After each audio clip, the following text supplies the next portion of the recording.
There's a disturbing escalation of political violence that's been driving both sides of the political spectrum even further apart. And joining us in Hot Topics now is a former senator and former Democrat who spent his career trying to find a middle ground. Please welcome author of the new book, Dead Center in Defense of Common Sense, Joe Manchin. Thank you all. Thank you for having me. So we've all been concerned about the dangers of increasing political polarization, but after this past week, do you think we're at an inflection point? Well, we're always at an inflection point in America anymore, day to day, it seems like. And it's a horrible situation, but my heart goes out. I know all of you have been, your condolences to the family. It's just unbelievable. It should not be in America, but it happens too frequently anymore. Yeah. When you think about all the things that you've all been talking about, all the different problems we've had and the senseless killings in political life, and think of all the schools and children. Someone said, Joe, do you think it'll change? I said, well, one of the greatest moments of my life that disturbed me more than anything was the Sandy Hook shooting. Oh. And these little children were massacred. And I knew all the families. They came to me. And I come from a gun culture, so I tried to make some changes. I think it makes, to me, common sense and gun sense to have background checks. Yeah. And it was a Manchin to me bill. And I thought for sure everyone would agree to that. Yeah. And I couldn't get that passed after that horrific. So when you're asking me, Whoopi, what do you think will change? I would hope that we could tone it down. I heard everyone talking about it, but it starts at the top. If the president and every elected official, you know, we are, this democracy of ours is held together. We're a representative form of democracy. You might not like the person that is representing you because it might not be of your persuasion or your ideology or whatever, but that person was elected through the process that we have. You honor that and you work with whoever comes there, and that's how I looked at it. But then you have a situation where you have to join a tribe. What team do you belong to? And I says, I'm on Team America. I love my Republicans, I love my Democrats, I love everybody. And that's what that book shows you. Well, I was raised in a little town of Farmington, a little coal mining town. Everybody, you know, you were held accountable for the words you spoke and your actions. And you didn't get away with it. So that's, you know, I said, all of us here, you're based on who you are by where you were raised, how you were raised, and who raised you. Good, bad, or indifferent. And you reach back every time. Well, when you rise up in political life and you might become at the pinnacle of power, how are you going to use it? Are you going to speak truth to power? Are you going to be respectful? Well, I knew my words meant something, and I knew my actions even meant more. I'm going to be held accountable. So no matter who the president, when they get elected, they got elected through this form. If you love this country and you love the process that we have, this book will tell you where you came from and maybe how to get to a point where you can handle when it comes to you. Yeah. That's what it's all about. Can you handle that? They say about pressure. There's no pressure if you are who you are. Yeah. Now, you might not agree, and you might say, Joe, I just hated that decision you made, or I'd hated the vote you took. And I owed you an explanation. They came to me one time, Harry Reid, God rest his soul, and he was upset about something with me and everything. I said, Harry, listen, with all respect, you didn't hire me, you can't fire me. I don't work for you. I don't work for the president. I have an oath to the Constitution to defend and protect, and I work for the people of West Virginia who elected me. I've got to answer to them. So if I couldn't answer to them and I said, Harry, it doesn't make sense, I'm sorry. And that's just the way I was all the way into the office. And you find yourself sitting with the president, and you're sitting next to him, and it happens every time, man. They go, your country needs you. And I'm thinking, what in the world do I say?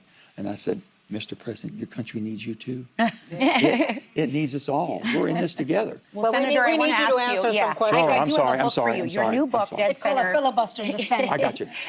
Your new and I'm book, all for it. Yeah, I was just going to say. But your new book, Dead Center, is a pretty damning indictment of Washington. You call the Senate, where you spent 15 years representing West Virginia, a toxic workplace, and say the longer you were there, the more you were seen as an alien.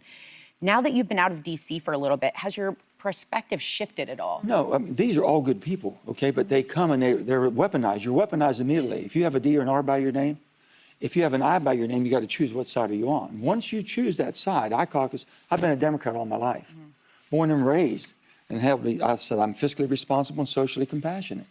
That's who I am. Most Americans are. Yeah. But then you're supposed to, I come in and I'm supposed to be hating every Republican because they have an R by their name. I'm supposed to raise money and make phone calls to raise money to try to get them defeated. I said to the people there, I said, if back in my hometown, if you tried to get me fired every day we went to work, you all working together and you like each other and you collaborate, well, my goodness, if you're talking against each other on the weekends, but you come back on Monday and you work together, it's not a good environment. That's so toxic, and they're going to have to change that. They can't. No one else can change it. You all can basically demand change. Start working together. They don't even have lunches together. We get there Monday night at 5:30 and we leave Thursday at 2. Never have a lunch together except once a year, Republicans, Democrats. And We can change it. We can vote them out. That's exactly how you change it. Yeah. Well, Senator, You demand different. You demand accountability. Senator, with a year left in your final term, you left the Democratic Party, registered as an independent, even though you continued to caucus with Democrats. And you've had some harsh words for your former party, saying they have an inability to listen, adapt, and take responsibility. So right now, as Democrats are kind of figuring out where they are in the second Trump term, after the last election, do you see any sign that Democrats are course correcting? Well, you need not only a good two-party system, you might need a third party, an independent American party that pulls them all together, because right now they have a pretty good duopoly, a good business. You know, they have a good business model. It's fear and hatred. Yeah. Both sides are promoting that pretty rapidly. And in the book, we keep talking about that. It doesn't work that way. If I make you scared of something, and then if you're scared enough, you might hate something. If you hate something bad enough, you do everything you can to defeat it. It's not who you are. It's not the country. You know, legislation. You get nothing done. You get nothing accomplished. You were there. Listen, you know what's going on there. And I tell people, that is not your enemy. Your enemy is not a Republican. Your enemy is not a Democrat. I can tell you where your enemies are around the world. They're not in America, because America, we've got to work together. We want a strong border, okay? But we want an immigration policy that works. Yeah. Fair, good, open immigration policy. We need them. We want crime-free streets. We want crime-free streets. But if you're going to do that, support the police. Yeah. Okay, work with the police. Support them. We want all of these things. But the bottom line, in my little town, my little community, they just held you basically. Tell me why you're for something. Tell me why you're against it. If you can't explain it, then why'd you vote for it? Did the party force you into it? Not the party. So I tell people, we have a thing called Americans Together. My daughter Heather started it. And we're trying to educate the public on what you can do wherever you live. If you have an open primary or a closed primary. Oh, that's interesting. If you can weaponize the system. If you have a strong president who has a strong following, and they can target someone that's not a good enough Republican because the primary process is closed, you can target them. Can I ask you Yes, real quick, is there someone who's best positioned in your mind right now to lead the Democratic Party? There's so many good people out there that can be involved. Wes Moore. Yep. Yeah, Wes is a Moore. good man. Josh Shapiro is a Yeah. good man.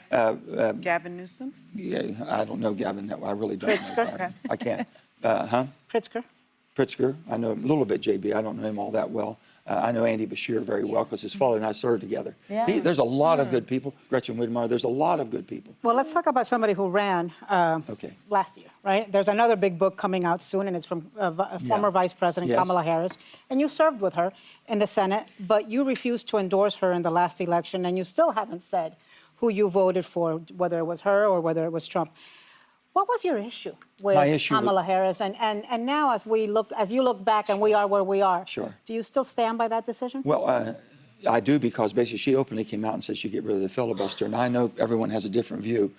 The filibuster is basically there to protect us from being singular, basically being a simple minority. If you're a simple minority with a 51 vote threshold, and all you need is one more, okay, if it's 50-50 here and one person, that's 51%, that doesn't basically give you any cohesion to where you're going to have anything that'll last. We'd be flip-flopping like Europe does and all the rest of the world. Yeah. The Senate is the most unusual body. It was designed to be unusual. And basically, it makes us sit down. Very seldom you're ever going to have 60 Democrats or 60 Republicans. You might have 53 or 54. You need 6 Democrats.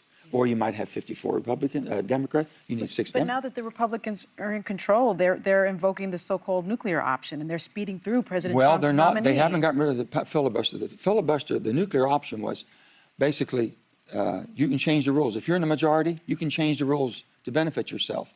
But the reconciliation is the nuclear option. When you start doing legislation, you can do basically anything that's financially has a connotation of financial. So But when you Obamacare do got legislation, you done thrown it all out the window because you will flip-flop every 2 years back and forth. That's the problem you have. And you're taking rights away and you're And that's putting it why back. I wasn't, that's why Kamala and I, we've had this conversation. I said, Kamala, there's no way I can support and endorse you basically eviscerating the filibuster system. Well, there it is. All right, then. Our thanks to Senator Joe Manchin. The new book is called Dead Center in Defense of Common Sense. It's out tomorrow. You can scan the QR code on your screen to buy it now. But members of our studio audience, you're going home with a copy.